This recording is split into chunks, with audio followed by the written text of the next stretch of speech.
治安這一塊的話，結合起來，國內這個確實是沒話說的。你像我們在非洲，就只能說自己注意一點了。還有啊，他們那個，比如說肯尼亞人，还有你去過其他非洲国家的，他们对中国以及对中国人怎麼樣？對中國這個國家，他們是什麼印象？大多數的人，我們知道的大多數的人呢，就是還是對中國還是很認可的。因為中國，你像在非洲這一塊的話，很多都是做基建嘛，是不是啊？你像我們知道的80幾年的時候，他們就有一些央企過來做援建了，公路啊、橋啊，甚至什麼修，甚至可能60、70年代吧，聽說坦贊鐵路啊，更早，所以他們對中國大體來說是比較認可這個國家。對，所以我們跟很多的當地人聊天的時候就說，哇，中国人修的路、修的桥質量非常好，工速又快，这个工时又短，效率又高，是不是啊？你像就是咱們這條恩公路呢，恩公路是日本人修的，差不多得修了3、4年。就是短短的一節路，他修了差不多3、4年。你像那個我們市裡面的那個 expressway， 就是那個高架的那個高速嘛，是吧？那個修得很快，好像兩年多吧就搞定了。也是中國人修的？那是中國修的嘛。只不過他是中國現在他們是有30年的運營權。我聽說蒙巴薩到這裡的高速，相當於高速公路還是什麼？還是那個快速路，也是中國人修的是嗎？SGR 嘛，那個火車嘛，就標軌鐵路。火車是火車，還有那個公路也是嗎？公路目前他們是本來好像是交給美國人修的吧，但是現在好像又到了中國公司手裡了。美國哪有基建能力啊？那個是好幾年前了，美國中標了，美國公司投標也中標了嘛，但是一直沒有動。那前段時間他們說好像也是被中國公司拿下來了。他們對中國人怎麼樣？對中國人的話，大多數還是很友善的嘛，因為咱們這個國家在這邊做基建吶，是吧？做援建吶，所以普通的人還是大多數的人都是對中國政府、對中國人還是比較很友好的，很認可，對吧？有的人呢，當然我們也遇到過了，就說你中國人過來是搶我們當地人工作機會的，是賺我們的錢的，因為是什麼一個情況呢？你像這邊的話。就中國人這邊他們說不是有一句老話叫落葉歸根嘛，是不是啊？是。很多中國人到這邊都是的，確實跟當地人講的那個樣子，在這邊誇賺當地的錢，然後賺到國內去了。你跟印度人就不一樣了，印度人他們都是好幾代在這邊的嘛，是不是啊？印度人他文化不一樣啊。另外呢，聽說當時的印度人是那個英國殖民者的時候帶過來的，那種管家的，所以他們沒有那個所謂家國情懷，他們就在這裡就扎根了。對。他們只能說是印度裔，就是說祖上是印度的血統的，但是人家正兒八經的這個肯尼亞人，你就跟南非的白人一樣嘛，是不是？很多國家都是這個樣子的。我認識的那個肯尼亞人，他們很多人願意在中國公司工作，而不願意在他們肯尼亞公司工作。中國公司，因為我們中國人，大多數的中國人啊，對當地人還比較照顧，都是非常非常友善的，還是就是中國人因為都是心存個慈念嘛，對，而且他們說中國公司呢準時發工資，人家有的肯尼亞公司甚至呢現在欠薪2個月都有。有的，這個是有的，他們這個東西沒有辦法，因為中國人他不敢違法，在這違法成本太高了，是吧？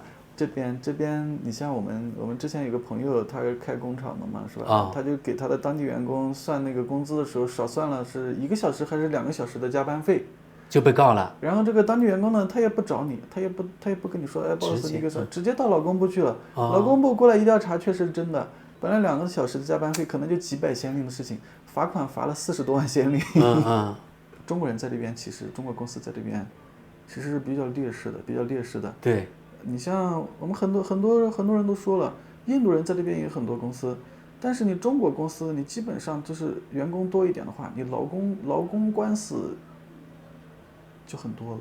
你像我們以前公司，我們有100個當地人，1000個當地人，1000個當地人，那個勞資糾紛官司打不完的，但是他們就說了一句話，在印度人的公司基本上就不存在。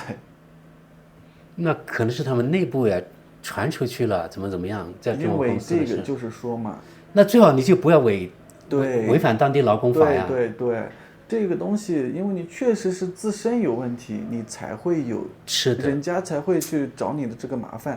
這個東西，這個時候就咱們就說了嘛，很多企業落地，你不了解當地的法律法規，還是國內那套那個對思維對帶過來。你在這邊，人家你說從咱們說移民法是不是啊？再到稅務這邊，再到勞工法，這是3個是非常重要的法律。是你在当地，你无論是自己你是做貿易還是開工廠，你都會涉及到這些東西的。你自己要先了解嘛，要去怎麼說，要得學習嘛，是不是啊？所以又涉及到你們，對，這個你們的業務就是他們找你的时候，你要給他們講清楚。对呀，我们是很这个利害關係，我們是很樂於跟別人分享的。但是有的時候他不信，老闆這個東西，這個事情怎麼說呢？有的人確實就是的，給他意識有關，跟他意識。你就像咱們我做的這個最多的做這個簽證這一塊，是不是啊？因為在去年的時候，前年的時候，他們那時候說差不多是9萬10萬的中國人，只有不到2萬的人辦了工作簽，其他都是非法，相當於咱們再除去就旅遊簽過來，再除去一些可能過來旅遊的，或者過來考察的，是不是？你還是有很大一部分你是長期在這邊待着的，你沒有辦合法的簽證的，對不對？那為什麼沒有這個意識呢？他們不是沒有這個意識，他們是不願意出這錢。哎呀，為了這個小錢啊，損失很大。對呀，所以就造成了一個什麼局面？不管你是 City County 這個市政的人，或者是警察局的人，一看到你中國人就會認為他到了你中國人的第一件事情就是，護照拿出來，我要查你的簽證。哦，對，這個是一抓一個準。所以呢，中文網上有很多說的東西也不能完全信，他就認為這裡是故意刁難我們中國人。No， 對吧？不是的，因為這個東西，因為這個我們跟很多客戶我們在分享的時候都是的嘛，他們有的正兒八經的就是過來，他說我就是過來做生意的，他自己可能有開了，已經弄好了門面了，或者做了倉庫了，是不是？但是他就是說，哎呀，我這個躲一躲，我不被抓就行了，是不是啊？哎呀，這種思維太要不了啊！你看我這邊有個人他是，你過後還要花大的價錢去把這回事情擺平呢，而且還敗壞中國人的名聲。是的。你看這邊我有一個朋友，這我就不看了。他自己來了很長時間，他說因沒有工作簽和商品資料不全，被警察從店裡抓走並繳了罰款。處理方式也很簡單，就是交錢。這個東西其實大家都知道的，你無論在哪個地方做生意，是吧？你這個合理合法合規，對。你在當地這邊的話，你一個簽證也合法，另外一個你自己的門面，它也是要有註冊營業許可的，一整套都是要有的。但是很多中國人呢，大多數有的人是不懂，有的人是懂，但是他不願意花那個錢。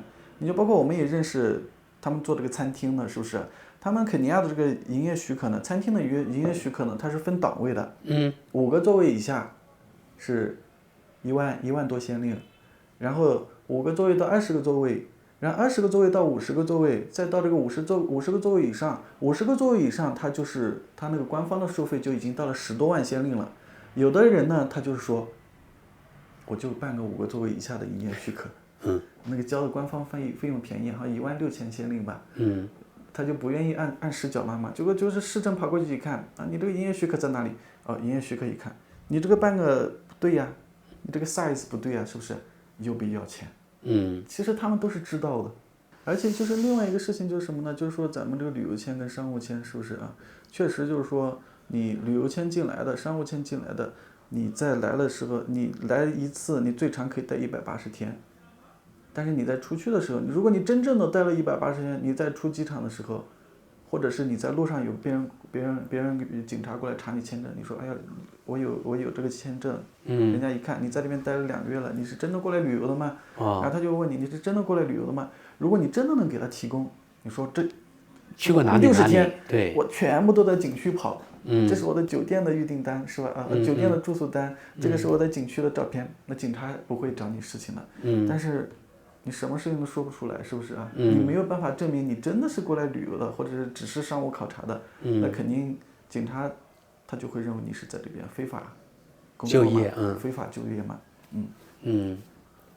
同樣的，為什麼他們要這樣弄呢？因為一個旅遊簽跟商務簽的價格太便宜了，就商務簽要比旅遊簽貴很多。商務簽跟旅遊簽它都是屬於這個最短期的簽證，你再到上面的話有這個臨時的工作簽，那個價格一下就上去了，3個月10萬先令，差不多5000人民幣。你再到那個1年或者是2年的那個工作簽的話，那就更貴了，1年就是將近3萬人民幣，比人家當地人1年的那個工資還要高。对啊，因為這個東西沒有辦法的，它是從24年的時候，本來你像我們普通的工作簽的話，1年是20萬先令，23年年底的時候，他就是發了一個通知出來，我們要漲價了，從20萬先令1年漲到50萬先令1年，頭都大了，头都大了。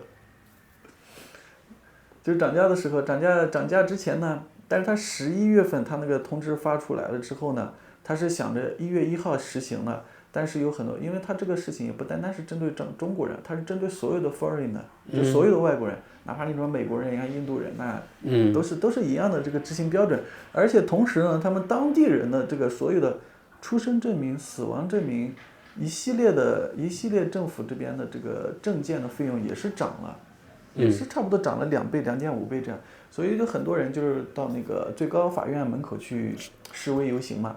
然後就是擱置了一段時間，但是最終還是在4月份實施了。在4月份實施了。但是有一個老板，他們是2月份的时候，在我們這邊，他們公司他是想合法合規，但是4個人要辦工作簽，結果呢就一直下不来，一直下不來。等到漲價了之後，通通就是批准了。然後那天我一點開那個 payment 那裡，我一看，我的媽呀，一長串的零啊！2年簽證費100萬零50先令，一長串的。我說，老闆，你這個工作簽漲價了呀？你們這個都批了？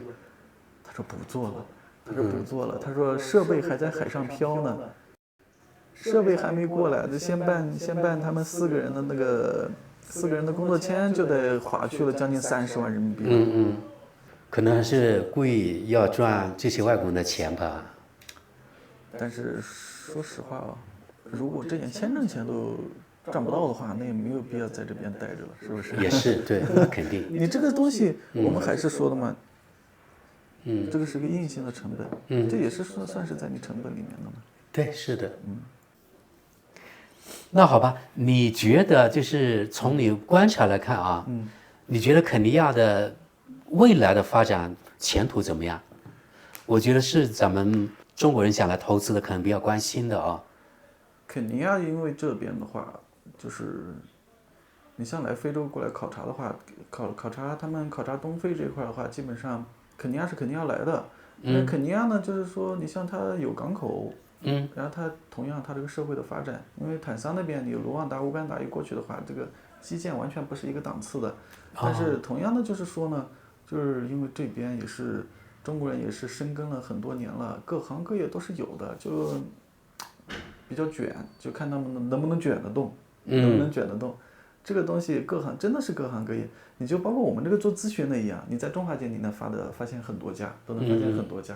當然了，你各行各業做的人多，這個良莠不齊嘛，是不是啊？就看誰的實力強嘛，你才能夠生存下去嘛。但是你只要是能在這邊就是我們說就是說，靜下心來沉澱一下，你確實是有產品，你確實是有能力，確實是有實力，那肯定還是有機會的，還是有機會的。對。當然了，同樣的人你在哪兒都有機會，只不過就是肯尼亞這邊環境、自然環境、社會環境、治安環境更好一點嘛。更好，你是指跟周邊的其他國家比嗎？對啊，同樣其他的就是說嘛，你可能因為這個比較亂呢，比較亂。比如說什麼索馬里呀、南蘇丹呀，對吧？對。我們之前有同事去那個西非那塊的時候，他們去那個西非那塊和加納可能好一點，但是同樣的加納那邊人也太多了。对，那邊中國人很多。那邊更多了。所以相對來說，這個肯尼亞還不錯啊。雖然說是叫富貴險中求，但是那個太險了呀。他們剛果金那邊很多。那個現在更亂，那個地方。很多人過去都是做礦的嘛，因為那邊礦產資源可以說是最豐富的。是。他們就是流傳了一個什麼呢？在非洲大多數的國家，可能別人過來搶你的時候呢，他搶就是搶了，人家求財不害命。但是呢，剛果金很多時候都是什麼呢？先把你崩掉，然後再搜。很多很多企業每年都有，他们在路上就直接被爆头的。我们认得一个在那邊做布匹生意的，他們在剛果金也做布匹生意。前2年的時候說，他們整個一個倉庫園區，所有的倉庫全部被清空了，就是開着大車過來拉貨。他們那個老闆在那邊損失了將近2000萬人民幣，這貨全部被拉走了。那你也沒辦法，沒有辦法的，寄人籬下。對，在肯尼亞相對來說好很多，但是也要自己注意嘛，你不要漏財嘛，不要漏財嘛。肯尼亞這邊每年都有被搶的呀，入室搶的，什麼在銀行取了大額現金出來被搶的都有的。在這邊就是他有的什麼司機啊、保姆啊，保姆偷家裡面東西，司機偷家裡面東西的這種太多了。如果他們從來沒有來過東非，沒有來過非洲，他們想來投資啊，想來考察，你有什麼建議？這個嘛，怎麼說呢？這邊大部分的行業都是有的，但是很多還是可能就是大多數還是屬於外貿的這個階段。就是咱們說，除非你的渠道特別好，你特別有競爭力，是不是啊？不然你做貿易可能就比較艱難，利潤就很薄嘛，是不是啊？可以考慮一下，就是你看，就是那種中重資產投資，做這種加工廠，做這種製造廠，往這種加工業這上面來。你說你在肯尼亞開個工廠的話，你可以輻射到東非嘛？因為東非之間它的這個稅收都是有政策的，是個共同體，相當於。對，它是個東非共同體嘛，它幾個國家之間，它這個互相免關稅是吧？關稅都是有政策的。哦。關稅都是有政策，所以你做製造肯定是更有優勢嘛。然後什麼製造業？比如說你剛才說了那個什麼家具啊，這種什麼中低端都可以。這種都是對呀，我們就是說的呀。你像我們認得的有的老闆，他就是可能就是一個以前小的時候，我們這個90年代的時候那種加工廠，幾十平的，人家是 OK 的。人家做個螺絲的那種，做什麼的都有。你看他們還做那個混凝土的鹼水劑的呀，反正很多，還做那個膠啊，粘的那個膠的，太多了。這邊也有在當地生產這個鞋子的，人家也做了10幾20年了。也就是我們以前國內說那種鄉鎮企業也可以考慮。對，只要因為很多東西它在這邊都是還是有需求的嘛，但是它這個需求如果它只能靠進口的話，你在這邊你能弄一個生產，能弄一個加工，那肯定是價格上面是要很有優勢的呀。要麼有的人做那個熱敏紙的，還有人做那個透明膠帶的，因為我這邊還是認得一些客戶嘛，各行各業的都是有的。你做考察的話，你主要就是調查一下當地的一個需求嘛，是不是？是的。如果需求量大，然後這邊價格上面你覺得有利潤有空間，在你這邊你能做，無論你是做貿易或者是你自己投資一個小的加工廠，你覺得有利潤，都是可以的。還有一個，既然來這邊開廠，那麼要考慮到一個是這邊的電力供應怎麼樣？電力是不錯的，還可以保證是吧？對，你沒有這邊肯尼亞的電力是非常發達的，是非常發達的。水電都一般沒有大問題。對，還有呢，這邊的員工，我聽說他們對他們員工這個法律保護是比較傾向於員工的。那肯定的呀。不可能像國內那樣要求那個員工加班怎麼樣？加班是 OK 的呀，你付加班工資就可以了。但是他們願意加班嗎？這個就看你怎麼去說動他們了。因為我以前上班的工廠，我們是2班倒的，也就是說3班2倒，就是每一個班上12個小時嘛，你這就看你怎麼跟他們說嘛，而且說句不好聽的話，你不做有人做啊，是不是？也就是說，他們還是有人願意加班。你像我們有的時候可能早上5、6點鐘起床出去辦事，馬路上面照樣走的是很多人了，很多的當地人，人家也是很努力的想要生活，想要生存下去。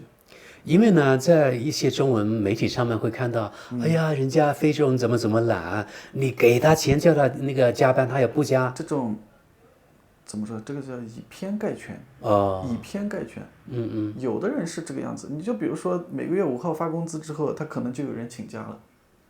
或者第二天就不來了，對吧？就請假了，花完再來，把錢花的差不多了，然後再過來上班，這種是有的。但是我們也遇到過很多勤勤懇懇的，非常勤懇的。以前我們那工厂的時候，我們那個是個大的工廠，1000多個當地人，園區是有57個 acre。我手下，我當時負責行政這一塊。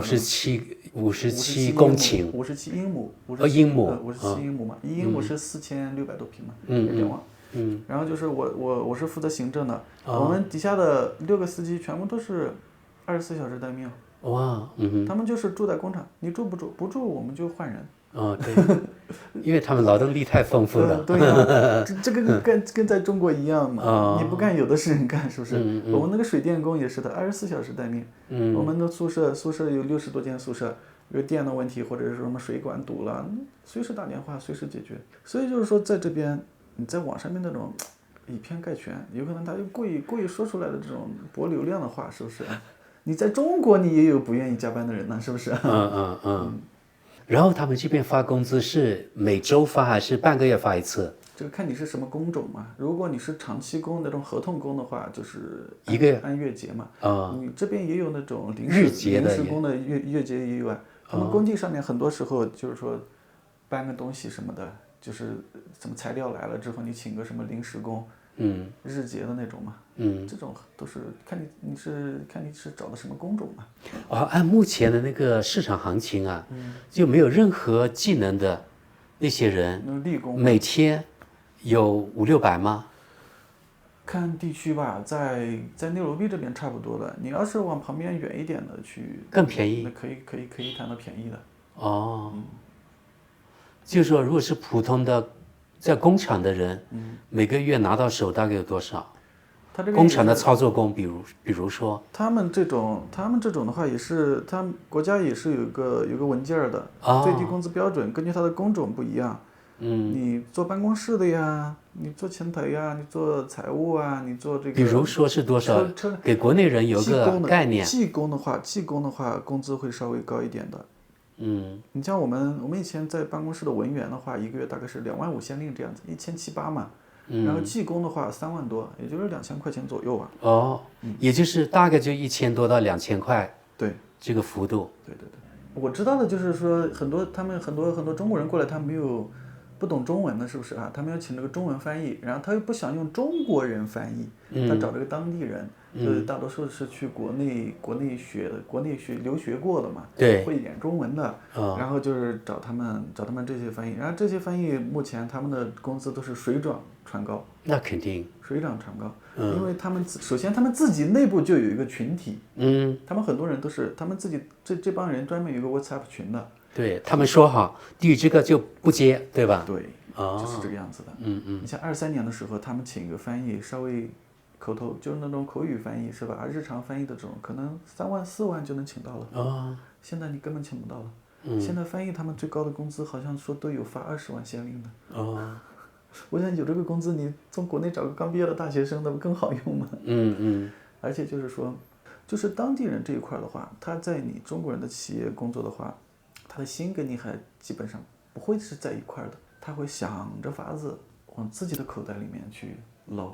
這種太多了，而且就是越是那種能沾到錢的，你像出納呀、會計啊，或者是當地的像我們以前用的那種行政採購啊，他們就沒有不想着辦法撈錢的。司機偷油啊，太正常不過了。我們那個司機開這個80多升油箱的車出去加油，回來我一看小票上面100升，我說82升的油箱你怎麼加的100升油？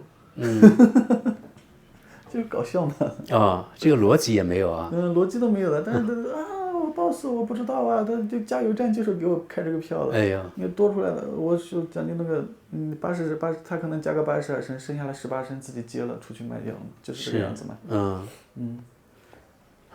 只要是這個東西，我們了解的太多了，只要是能沾到錢的，他們就沒有不想着辦法撈的。還有那種很多的就是在中國企業工作的，然後被辭退了是吧？一方面去勞工部去告，另一方面他可能去稅務局去告，還有可能去移民局告。他如果知道你底細的話，對，我們這個中國人工廠沒有簽證或者什麼稅務有問題，在當地是個很普遍的情況。所以說來說去還是在這個地方不要違法。我在這邊8年了，我從來沒有沾上什麼事情，是不是？對對。因為很多時候警察移民局過來，那簽證拿一看，簽證查一下是吧？我直接 ID 卡亮出來，他一看還在有效期內，就沒事了。對，完全就沒事了。但你大的企業，你簽證也有事，稅務方面我說句實在話啊，這個是100%會有事的。因為涉及到錢。因為涉及到錢嘛，人家查，人家就是肯尼亞這幫子在稅務局工作的搞稽查的人，都是在歐美留学回來的。人家那個稽查手段還是很先进的。所以不要有侥幸心理啊。不要有侥幸的心理。合理合法就可以了，在人家国家经營。对。咱們說的，簽證這一塊，稅務這一塊，勞工這一塊，你公司的證照這一塊，是不是？你這個一整套，人家過來查一點毛病都沒有，是吧？对，他也拿你沒有辦法的。他這個時候他最多厚着臉皮搞了一句 coffee。好的，那好吧，謝謝啊。没事。